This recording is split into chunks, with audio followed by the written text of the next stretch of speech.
Assalamualaikum warahmatullahi wabarakatuh. Pagi anak-anak. Perkenalkan, nama Ibu Safira Fitri Ramadhani dari Banyuwangi. Bagaimana kabar kalian hari ini? Sebelumnya kita membaca doa bersama-sama ya. Bismillahirrahmanirrahim.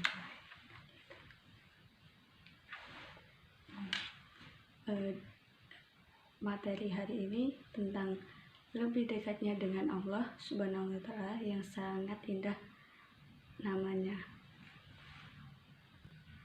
Ya, iman kepada Allah.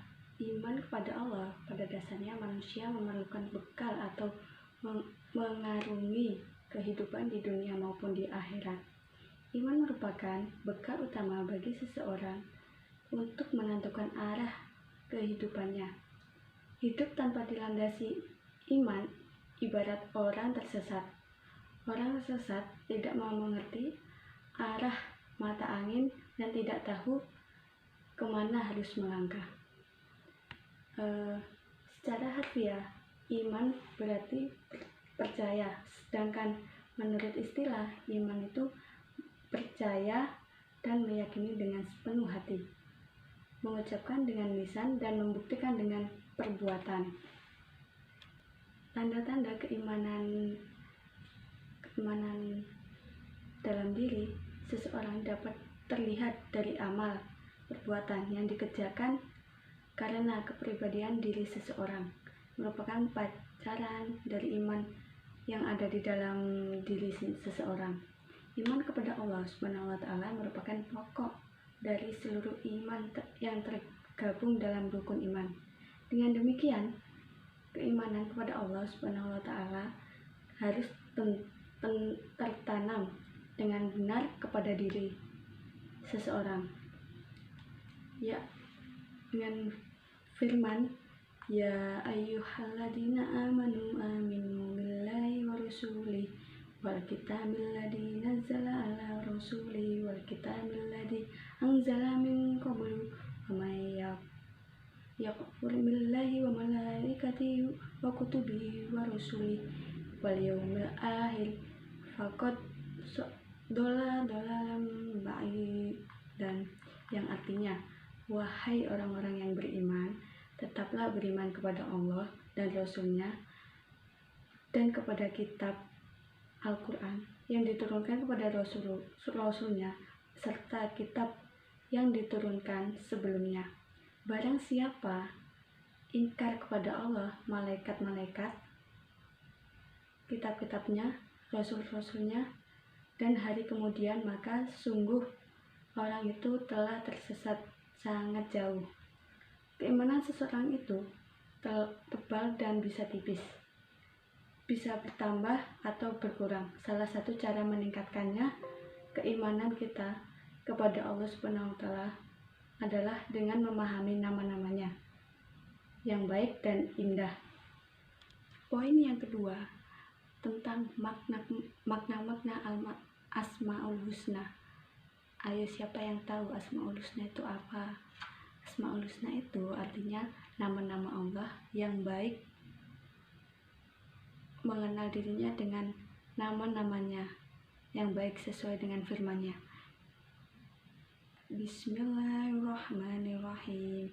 Walillahil asmaul husna fad'uhu biha wadarul ladzina yalhiduna fil asma'i suyujzauna ma kanu ya'malun, yang artinya, dan Allah memiliki asmaul husna atau nama-nama yang terbaik, maka bermohonlah kepadanya dengan menyebut Asmaul Husna itu dengan tinggalkan orang-orang yang menyalahartikan nama-namanya.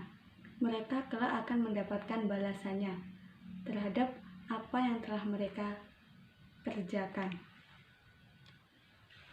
Pada bab ini hanya 4 Asmaul Husna yang akan kalian pelajari hari ini, yaitu Al-Alim, Al-Khabir, As-Sami, Al-Bashir. Setelah itu mempelajari topik ini, kalian diharapkan dapat menjelaskan makna keempat Asmaul Husna tersebut dan menerapkan dalam kehidupan sehari-hari ya. Yang pertama, ayo yang tahu al-alim.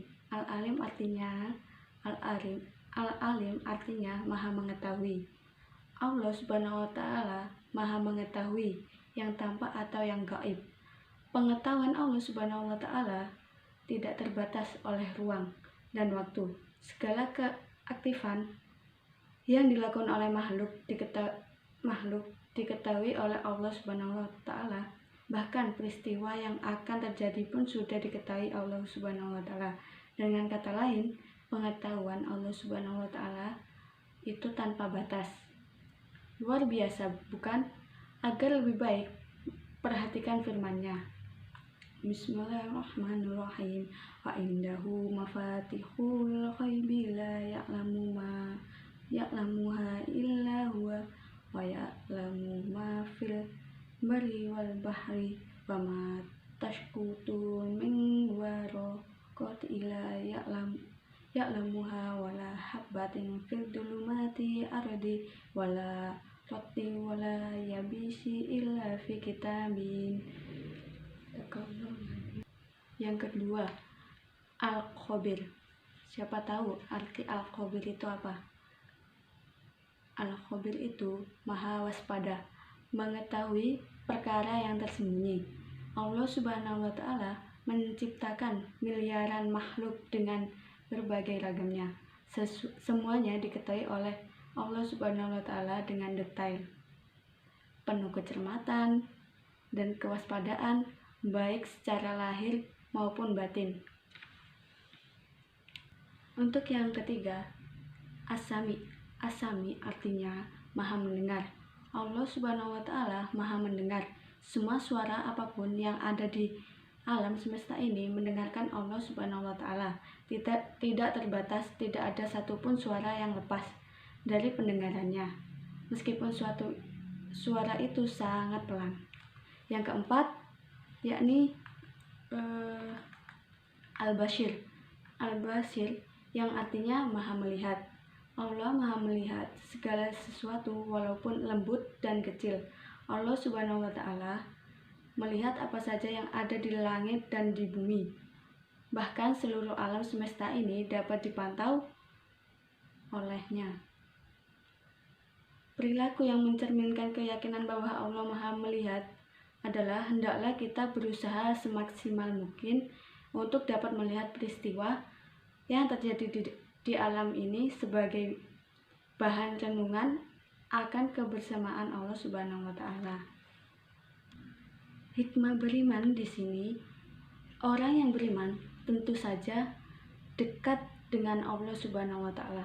Oleh karena itu, merasa dekat dia berusaha taat menjalankan perintah dan menjauhi segala larangannya. Sungguh bahagia dan beruntung manusia yang bisa mengerti ini. Jadi, orang yang beriman akan mendapatkan berbagai keuntungan, antara lain sebagai berikut. Yang pertama, selalu mendapatkan pertolongan dari Allah Subhanahu wa Ta'ala. Yang kedua, hati menjadi tenang dan tidak gelisah. Yang ketiga, sepanjang masa hidupnya tidak akan pernah merasa rugi. Sebaliknya, tanpa dibekali iman sepanjang usianya diliputi kerugian. Di sini ibu sedikit bercerita ya tentang kisah si pengembala kambing. Nah, Abdul bin Dinar berjalan bersama Khalifah Umar bin Khattab dari Madinah menuju Mekah. Di tengah perjalanan, bertemulah mereka berdua dengan anak gembala. Khalifah hendak mencoba menguji si gembala itu. "Wahai anak gembala, jualah kepadaku seekor anak kambing dari ternakmu itu," ujar Amirul Mukmin. "Aku hanya seorang budak," jawab si gembala. Khalifah pun membujuk, "Kambing itu amat banyak. Apakah majikanmu tahu?" "Tidak," majikanku tidak tahu berapa ekor jumlah kambingnya. Dia tidak tahu berapa kambing yang mati dan berapa yang lahir. Dia tidak pernah memeriksa dan menghitungnya. Khalifah terus mencoba membujuk. Kalau begitu, hilang satu ekor pun majikanmu tidak akan tahu. Atau katakan saja nanti pada tuanmu, akan kambing itu dimakan serigala. Ini uangnya, terimalah. Ambil saja buat kamu untuk membeli baju atau roti. Anak gembala tetap tidak terbujuk dan mengabaikan uang yang disodorkan oleh Umar. Si pengembala diam sejenak. Ditatapkan wajah Amirul Mukminin. Dari bibirnya terucaplah kata-kata yang menggetarkan hati Khalifah Umar. Jika Tuan menyuruh saya berbohong, lalu di mana Allah? Bukankah Allah Maha melihat? Apakah Tuan tidak yakin bahwa Allah pasti mengetahui siapa yang berdusta? Ucapnya. Umar bin Khattab gemetar mendengar ucapan si gembala itu. Rasa takut menjalari seluruh tubuhnya. Persendiannya, tulangnya terasa lemah. Dia menangis mendengar kalimat tauhid itu kepada tuannya. Khalifah menebusnya dan telah berkata kepadanya, telah kumerdekakan kamu, nak. Ucap Khalifah.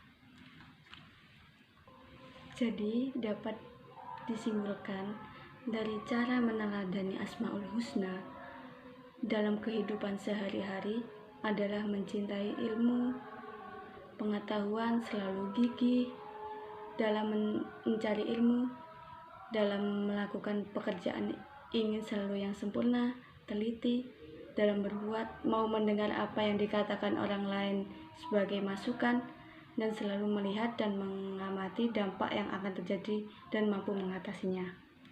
Untuk hikmah beriman kepada Allah Subhanahu wa taala adalah akan selalu ditolong oleh Allah Subhanahu wa taala, hati menjadi tenang dan tidak gelisah dan mendatangkan keuntungan dunia akhirat. Sekian dari Ibu Guru.